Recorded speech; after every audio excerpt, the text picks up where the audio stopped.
पुस्तक भटोबाचा कर्दनकाळ ज्योतिबा, लेखक पुरुषोत्तम खेडेकर। आजचा व्हिडिओ खूप महत्त्वपूर्ण होणार आहे। व्हिडिओ लास्ट पर्यंत बघा। आवडल्यास लाईक आणि शेअर नक्की करा।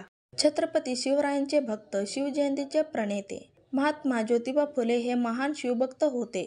छत्रपती शिवरायांविषयी त्यांच्या मनात नितांत आदर होता। 1869 ला त्यांनी शिवाजी महाराजांवर पोवाडा लिहिला।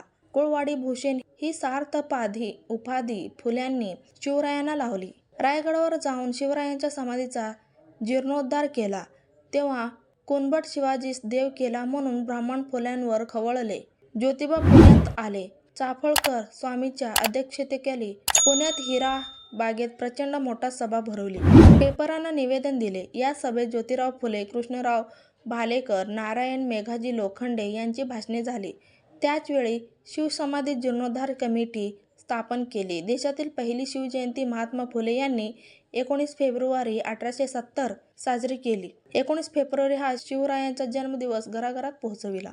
व्हिडिओ आवडला तर लाईक आणि शेअर नक्की करा। चॅनलवर नवीन असाल तर चॅनलला सबस्क्राईब करून ठेवा। चला तर मग भेटूयात नेक्स्ट व्हिडिओमध्ये। Bye, take care.